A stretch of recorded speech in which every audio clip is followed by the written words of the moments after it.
В современном Чикаго, в просторной квартире на северной стороне города, жила семья успешного инженера Джеймса Хартмана. Он построил свою компанию с нуля и стал миллионером, но часто был строгим и требовательным. Его жена, Лаура, работала дизайнером, а маленький сын, Крис, был энергичным и любопытным.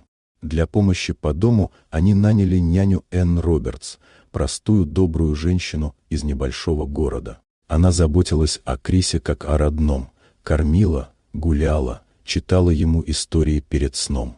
Мальчик называл ее Грани Энн и привязался к ней всей душой.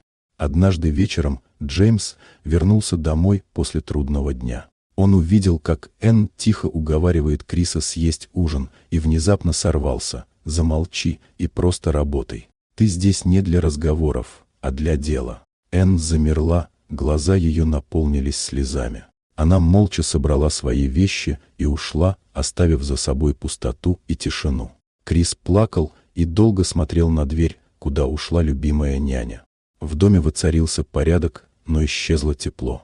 Новый помощник выполнял все обязанности строго по расписанию, но мальчик стал тихим, замкнутым, перестал улыбаться. Джеймс заметил пустоту и понял, что богатство и контроль не заменяют человеческой доброты. Несколько дней спустя Джеймс вышел в парк и увидел Энн, кормящую голубей. Он подошел и извинился за свои слова, признал, что был жесток и несправедлив. Энн, мягко улыбнувшись, согласилась вернуться.